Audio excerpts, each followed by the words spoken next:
Thank you. Before I call Senator Roberts, I'll just advise the Chamber there has been a change of order and arrangements, and Senator Roberts has 5 minutes. Thank you, Mr Acting Deputy President. As a servant to the people of Queensland and Australia, I want to show how One Nation will fix the cost of living crisis. To fix the cost of living crisis, there are only 3 things Parliament must do.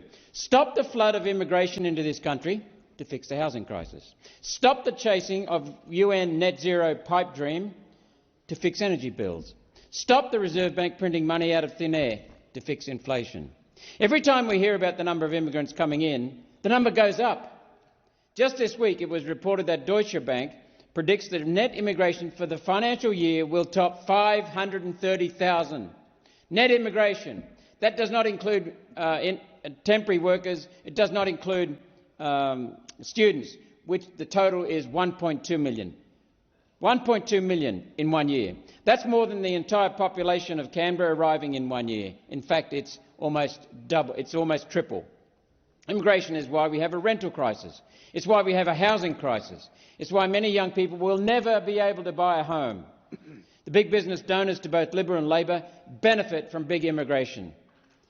If we want a roof over every Australian head, we must stop this flood. The next contributor to our problem is the net zero scam, the UN's net zero scam. The lie that wind and solar is the cheapest electricity is easily debunked using one fact. With the largest amount of wind, solar and batteries on Australia's power grid in our history, power bills have never been higher. Every country in the world that has tried to go down the path of wind and solar has had higher power bills. Every country. Watch electricity bills drop when we abandon UN net zero, fire up the coal-fired power stations and let nuclear onto the playing field. To fix inflation, just stop the Reserve Bank printing $500 billion as they did during COVID. $500 billion.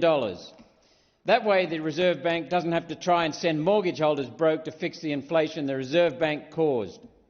Many of the solutions are simple. We just need more One Nation members because only we have the guts to call this rubbish out. Liberal Senator McGrath mentioned in raising this MPI motion that mortgages are up an average of $1,500 a month. Let's rewind the tape a second and look at why that's happening. The Reserve Bank claims it needs to raise interest rates to fight inflation. Inflation is like an equation. When you have too much money chasing too few goods, prices go up. It's that simple. Throughout history. The idea is if the Reserve Bank raises interest rates enough, mortgage holders won't have money to spend. Prices come down. That takes care of the too much money side of the equation. With interest rates higher, Australians will have less money to spend on goods, so inflation will come down. Now, I'm not kidding. This is what the Reserve Bank means when they say they are fighting inflation. They are sending Australians broke to solve a problem that the Reserve Bank created together with the Morrison government. What no one likes to talk about is the Reserve Bank's part in creating the inflation problem. You'll remember from our equation that too much money equals more inflation. During COVID, the Reserve Bank printed roughly $500 billion, $500 billion new dollars, out of thin air, using what they call electronic ledger entries. Their words. $500 billion conjured up out of thin air and dropped from a helicopter to compensate for the Liberal government's economy-wrecking COVID restrictions that weren't necessary. That $500 billion is new money in a major cause of the inflation problem Australia is still fighting. And who got the money? Largely foreign-owned multinationals. To summarise the inflation problem, the Reserve Bank printed hundreds of billions of dollars out of thin air. That led to huge inflation. Now the Reserve Bank is trying to send enough mortgage holders broke so they will stop spending to try and bring inflation down. Another housing crisis.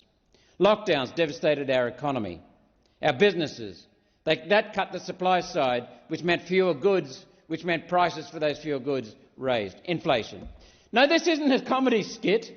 This is the strategy of the people who were and who are running the country, and they're in charge of our economy.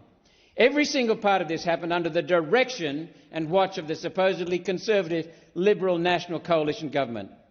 For the Liberals to come to this chamber and bemoan the inflation problem and mortgage repayments is politics at its worst.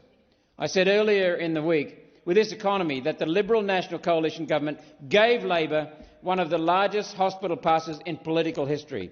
In saying that, Labor now wants to turbocharge the destruction of our economy. Thank you. Senator Brockman.